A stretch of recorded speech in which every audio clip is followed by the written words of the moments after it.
శ్రీమాత్రే నమ. జయ గురు దత్తాత్రేయ నమ. ఈ వీడియోలో మనం 2024 సంవత్సరం వృషభ రాశి వారికి సంవత్సర ఫలితాలు ఏ విధంగా ఉండబోతున్నాయి అన్న విషయాన్ని ఈ వీడియోలో మనం పరిశీలిద్దాం. రాబోయే నూతన సంవత్సరంలో ఇది మొదటి వీడియోగా కేవలం శుభ ఫలితాలు మాత్రమే ఈ వీడియోలో మనం తెలుసుకుందాం. అంటే ఈ రాశి వారికి మరి సంవత్సర ఫలితాలు పరిశీలించేటప్పుడు మేజర్ గ్రహాలైనటువంటి 4 గ్రహాలు తీసుకోవడం జరుగుతుంటుంది.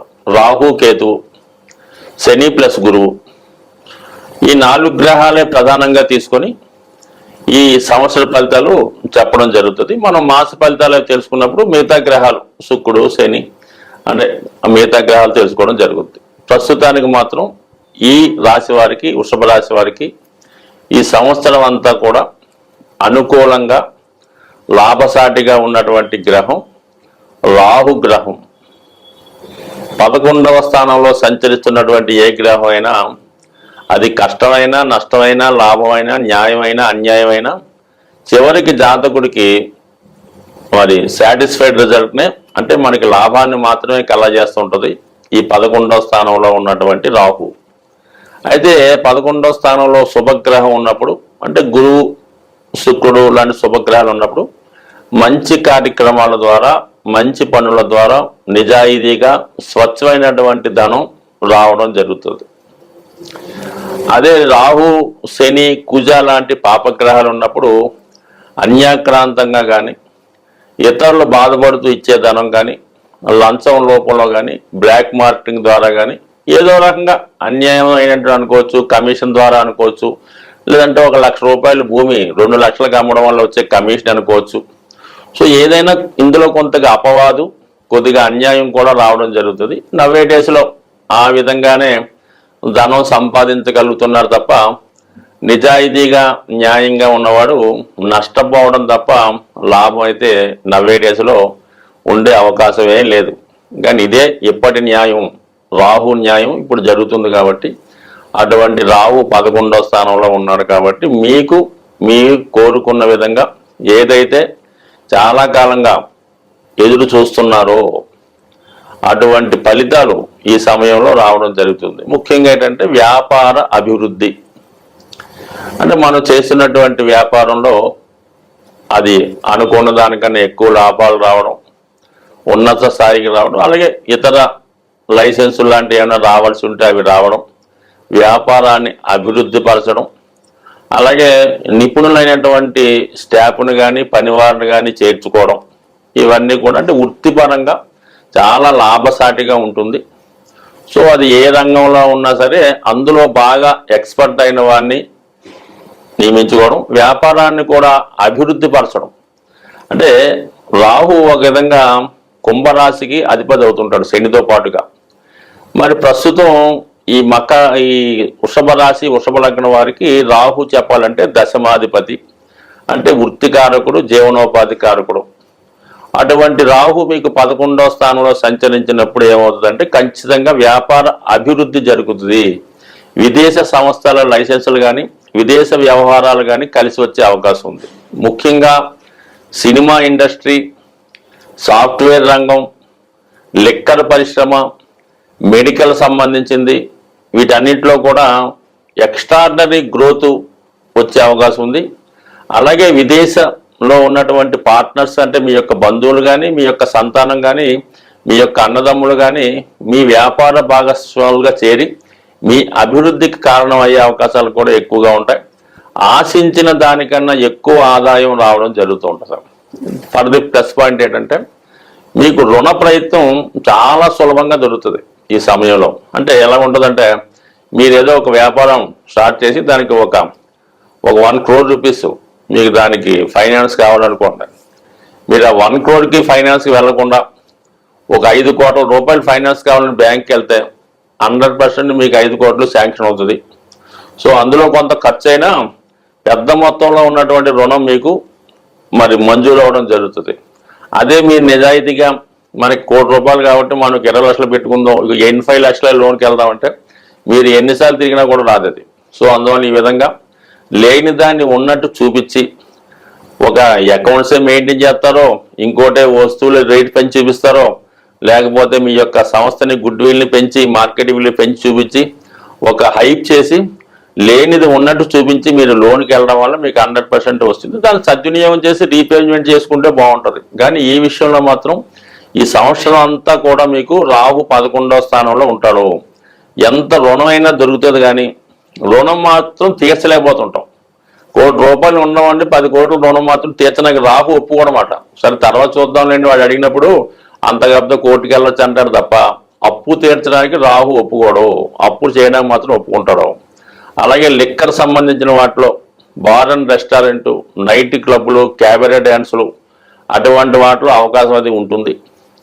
అలాగే ముఖ్యంగా ప్రస్తుతం మరి 2024 పొలిటికల్ సీజన్ కాబట్టి రాజకీయ రంగంలో ఉన్న వాళ్ళకి ఎలా ఉంటుందంటే మరి మీకు ధనం మరి మీకు వచ్చినటువంటి ఆఫర్ వేరే వారికి ఇవ్వటం వల్ల కానీ, వేరే వారి విజయానికి మీరు సహకరించడం కానీ కంపల్సరీగా మీకు లంసంగా అంటే చాలా కాలంగా ఉన్నటువంటి ఆర్థిక పరమైన సమస్యలు ఈ సమయంలో మీకు తీరిపోయే అవకాశం ఉంది.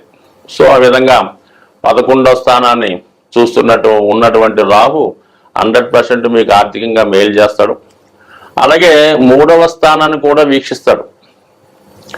రాహు అక్కడి నుంచి 5వ దృష్టితో 3వ స్థానాన్ని వీక్షిస్తుంటాడు. 3వ అన్నది అంటే మీ యొక్క అడ్వైజు, మీ యొక్క సహకారం, అలాగే మీ యొక్క ధైర్య సాహసాలు ఇవన్నీ కూడా 3వ స్థానంలో రాహు చూడటం వల్ల ఏ పనైనా చాలా ధైర్యంగా ముందుకెళ్తూ ఉంటారు. అలాగే ఎదటవాడి అభివృద్ధికి తగు విధంగా మీరు సలహాలు ఇచ్చి వాడి విజయానికి తోడ్పడే సూచనలు కూడా ఉన్నాయి. అంటే మీరు ఎవరినైతే నెగ్గించి ఎవరినైతే పదవిలో కూర్చోబెడదాం అనుకుంటారో, ఎవరికైతే పట్టాభిషేకం చేద్దాం అనుకున్నారో వారికి మీరు చేయగలరు. కానీ మీరు వ్యక్తిగతంగా మాత్రం ఈసారి కష్టం అవుతుంది. మీరు సపోర్ట్ చేసేవాళ్ళు మాత్రం 100% అధికారంలోకి రావడం జరుగుతుంది. సో అలాగే మరి 11, 3 సో అలాగే మరి 9వ దృష్టితో 7వ స్థానాన్ని కూడా వీక్షిస్తారు. 7వ స్థానం వీక్షించడం అన్నది ఏంటంటే కొద్దిగా మరి వివాహానికి సంబంధించిన విషయాల్లో కొంత సంబంధాల విషయంలో కొంత అర్జన బజ్జలు రావడం, అంటే కొత్తగా సంబంధాలు చూస్తున్న వారికి వివాహ సంబంధాల విషయంలో ఫేక్ సంబంధాలు వచ్చే అవకాశం ఉంటుంది. అంటే లేనిది ఉన్నట్టు కల్పించి, లేనిది అమెరికాలో ఉన్నాడు అన్నప్పటికీ అక్కడ ఏదో సరైన ఉద్యోగం లేకపోయినా ఉద్యోగం ఉన్నట్టు చూపించడం, వ్యాపారం ఉన్నట్టు చూపించడం, ఈ విధంగా కొద్దిగా ఫేక్ సంబంధాలు లాంటివి వచ్చే అవకాశం ఉంది. కాబట్టి మరి నెలలో మరి 2024లో ఎవరైతే వృషభ రాశి లేదా వృషభ లగ్నం వారు వివాహం కొరకు ప్రయత్నం చేస్తున్నారో వాళ్ళకి ఇటువంటి మోసం జరిగే సూచనలు ఉన్నాయి. కాబట్టి జాగ్రత్తగా ఉండాలి. కానీ మే నెల తర్వాత గురువు మరి మీ రాశిలోకి ప్రవేశిస్తారు కాబట్టి 100% అప్పుడు వివాహ ప్రయత్నాలు 100% మీకు ఫలిస్తాయి. కాబట్టి అప్పటి వరకు ఈ వృషభ రాశి వారు వివాహం కొరకు వెయిట్ చేసి మే నెల తర్వాత వివాహ ప్రయత్నాలు చేసుకుంటే చాలా అనుకూలంగా ఆనందదాయకంగా ఉండే అవకాశం ఉంది. బట్ ఏదన్నా రాహు 11లో ఉన్నాడు కాబట్టి ఏదన్నా రాహుగ్రహ అనుగ్రహం తప్పనిసరిగా ఉండాలి. ఎంత లాభంలో ఉన్నా సరే మనకు వచ్చిన దాంట్లో కొంత మరి ఇది రాహు సంబంధించినటువంటి పుణ్యక్షేత్రాల్లో అమ్మవారికి సంబంధించినటువంటి కార్యక్రమాల్లో పాల్గొనడం, అలాగే అనాథలకి అంటే ముఖ్యంగా ఏంటంటే బాగా దీర్ఘకాలిక వ్యాధులు ఉంటే కొన్ని ఉంటాయి. అంటే కొన్ని భయంకరమైనటువంటి వ్యాధులు అయితే ఎవరికి ఉంటాయి, ఎయిడ్స్ లాంటి అటువంటి సంస్థలకు కానీ అటువంటి వ్యాధిగ్రస్తులకు కానీ సహాయం చేయడం వల్ల మరి మనకి అక్రమంగా సంపాదించినటువంటి ధనం యొక్క పాపం పరిహారం అయ్యే సూచనలు ఉన్నాయంటే అక్రమం కాదు, కానీ ప్రతి సంపాదన అలాగే ఉంటుంది. కొంతమందికి ఇబ్బంది కలిగినా ఏదన్నా సరే అర్ధంతరంగా ఒక ఓవర్ నైట్గా మనకి లక్షల కోట్లు వస్తున్నాయంటే నిజాయితీగా ఎక్కడ వస్తుంది, ఎక్కడో కొంత ఇబ్బంది ఉంటుంది. కాబట్టి అటువంటి వారు ఇటువంటి కార్యక్రమాలు చేయడం వల్ల అంటే బాగా దీర్ఘకాలిక క్యాన్సర్ లాంటి వ్యాధులు కానీ, ఎయిడ్స్ లాంటి వ్యాధులు కానీ, కుష్టి వ్యాధి ఇప్పుడు లేదు కానీ అటువంటి వారికి అటువంటి సంస్థలకి డొనేట్ చేయడం వల్ల ఈ యొక్క పాపం ఆ విధంగా పరిహారం అయ్యే అవకాశం ఉంటుంది. ఇక గురువు యొక్క ఫలితాన్ని మనం ఆశిస్తే మరి మే నెల వరకు కూడా గురువు 12వ స్థానంలో ఉంటాడు. అంటే 12వ స్థానంలో గురువు కూడా చాలా మంచి ఫలితాలు ఇవ్వడం జరుగుతుంది. ముఖ్యంగా ఇది విద్యార్థులకి ఉన్నత విద్యా అవకాశాలు దూర ప్రాంతంలో ఇవ్వడం జరుగుతుంది. అంటే గురువు విద్యాకారకుడు, అలాగే దూర ప్రాంతానికి విదేశ విద్యకి కారకుడు, అలాగే డబుల్ డిగ్రీకి కూడా కారకుడు. ఎవరి జన్మజాతకంలో గురువు 12లో ఉంటాడో వాడు కంపల్సరీ డబుల్ డిగ్రీ చేస్తాడు అనమాట. ప్రస్తుతం ఉన్నత విద్యా అవకాశాలు పిహెచ్డి లాంటి వారికి గురువు 12లో ఉండి సహకరిస్తాడు.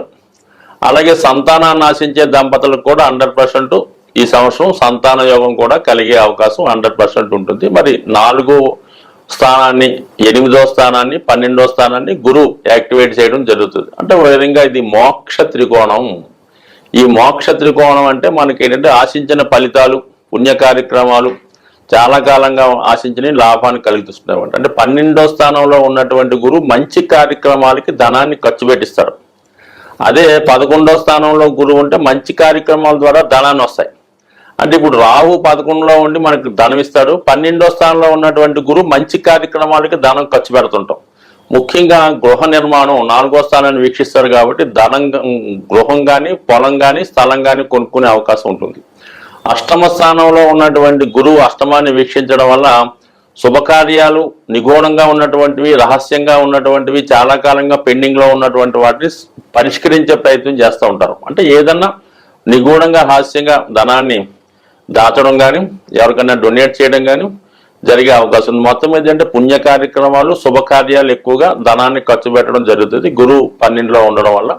అది మే నెల నుంచి గురువు ఇంచుమించుగా లగ్నంలో ప్రవేశించడం వల్ల 1, 5, 9 స్థానాలు యాక్టివేట్ అయినప్పుడు ఆ సమయంలో సంతానం, వివాహ కార్యక్రమాలు, శుభకార్యాలు, పిల్లల విషయంలో శుభవార్తలు ఏదన్నా మొత్తం మీద ఈ రాశి వారికి 100% సంవత్సరం అంతా కూడా రాహు, అలాగే మే నెల నుంచి గురువు చాలా సహకరిస్తూ ఉంటారు. కాబట్టి ఏదైనా ఈ వృషభ రాశి వారికి ఈ సంవత్సరం 2024 సంవత్సరం జరిగిపోయినటువంటి సంవత్సరాల కన్నా అత్యద్భుతంగా ఉండే అవకాశం ఉంటుంది. స్వస్తి.